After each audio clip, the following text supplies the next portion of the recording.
जय श्री श्याम साथियों। लोग चेहरे को साफ करते रहते हैं जिस पे लोगों की नज़र रहती है, अपने मन को साफ नहीं करते जिस पे परमात्मा की नज़र रहती है। हाय दोस्तों, छोटी सी कहानी। एक व्यक्ति जब सुबह से उठता है तो वो उसकी उसके घर की डोरबेल बजती है, तो वह दरवाजे पे जाकर देखता है तो एक आकर्षक व्यक्ति सामने खड़ा था। तो वह पूछता है कि हाँ भाई साहब, कैसे आना हुआ? तो वह कहते हैं कि अच्छा, तू मुझे ही भूल गया। आज तो जो भी है मेरी वजह से है। तेरी गाड़ी बंगला ऐशो आराम सब चीज़ें मेरी वजह से है। अच्छा, तो क्या भगवान हो आप?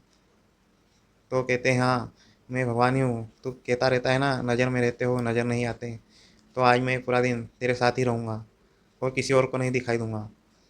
तो इतना कहते ही पीछे से मेरी माँ आवाज़ लगाती है कि वहाँ दरवाजे पर किससे बातें कर रहा है, अंदर आ, चाय बनी है पी ले। तो मैं अंदर चला जाता हूँ। पर अंदर जाके जैसे ही सोफे पर बैठता हूँ तो वह भाई साहब भी मेरे साइड में बैठे हुए थे। माँ चाय लाती है, मुझे दे देती है, लेकिन माँ को वो दिखाई नहीं देते। तो फिर मेरे को लगा कि हाँ, भगवान ही हो सकते हैं जो सिर्फ मुझे ही दिखाई दे रहे हैं। तो मैं चाय पी ही रहा था और मेरी आदत थी कि मैं हमेशा कमी निकालता रहता था। मैं मैं बोल ही रहा था कि माँ, किसी चाय बनाई है। इतने में मुझे उनकी याद आ जाती है कि परमात्मा तो मुझे देख रहे हैं।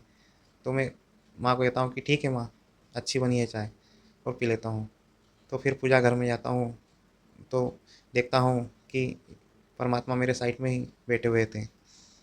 तो मैं पूरे मन से उस दिन पूजा करता हूँ और पूजा करके जैसे ही उठता हूँ तो ऑफिस के लिए निकलता हूँ। तो गाड़ी में भी पहले से बैठे हुए थे। तो मैं गाड़ी चलाता हूँ, आगे जाके मेरे पास कॉल आ जाता है। कॉल एक क्लाइंट का था। तो मैं बातचीत करते रहता हूँ बिजनेस के बारे में। मेरी आदत थी कि ऊपर नीचे का कुछ सी बातें होती रहती थी, लेकिन मैं देखता हूँ प्रभु तो साइड में ही बैठे हैं। तो मैं कुछ कह नहीं पाता और कहता हूँ कि ठीक है, कर लेंगे, ऑफिस में आ जाना। और मैं ऑफिस पहुँचता हूँ। जब ऑफिस पहुँचता हूँ तो मेरे ऑफिस में भी आदत थी कि हमेशा मैं अपने वर्कर्स पर चिल्लाया करता था, हमेशा उनको कुछ भी सुनाया करता था। लेकिन उस दिन प्रभु मेरे साथ थे तो मैंने किसी को कुछ नहीं बोला और अपने ऑफिस में जाता हूँ और वहाँ जाकर दिन भर शांति से काम करता हूँ। तो ऑफिस वाले भी आश्चर्यचकित थे कि आज सर ने कुछ भी नहीं बोला, आज ये कैसे हो गया। और फिर जब ऑफिस का पूरा काम खत्म करके घर घर आने लगता हूँ, जैसे ही गाड़ी में बैठता हूँ तो प्रभु पहले से ही गाड़ी में बैठे हुए थे। मैं सीट बेल्ट लगाता हूँ तो मैं उन्हें भी कहता हूँ कि आप भी लगा लीजिए, तो वो भी लगा लेते हैं। अब घर पहुँचते हैं तो माँ ने खाना बना के तैयार रखा था। माँ कहती है कि खाना खा लो, तो मैं खाना खाने बैठ जाता हूँ।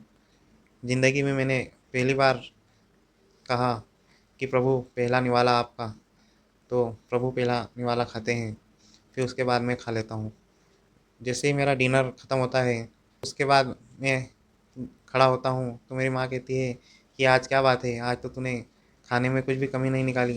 रोज़ तो तू कहता रहता है कि आज ये है वो है, आज सूरज पश्चिम से उगा है क्या? तो वह कहता है कि नहीं माँ, आज मैंने भोजन नहीं, मैंने आज प्रसाद ग्रहण किया है और प्रसाद में कोई कमी नहीं रहती कभी। तो माँ कहती है कि अच्छा, आज तो बहुत बड़ी बड़ी बातें कर रहा है, क्या बात है? आज सूरज पश्चिम से उगा है क्या? तो कहता है कि नहीं माँ, सूरज पश्चिम से नहीं, सूरज तो मेरे हृदय से उगा है आज, मेरे मन से। तो फिर मैं थोड़ी देर टहलने के लिए निकल जाता हूँ।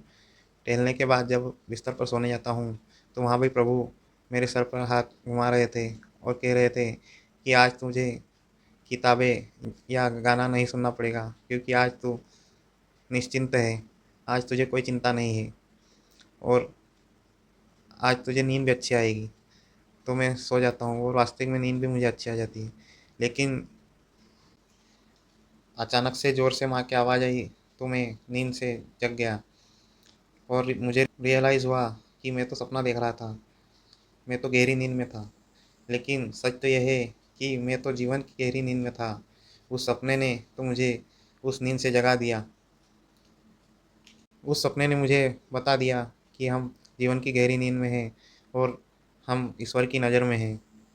ईश्वर हमें सब तरफ से देख रहा है। हम अच्छे कर्म करते रहें और जीवन में आगे बढ़ते रहें। इसी के साथ जय श्री श्याम। मिलते हैं एक और नई कहानी के साथ।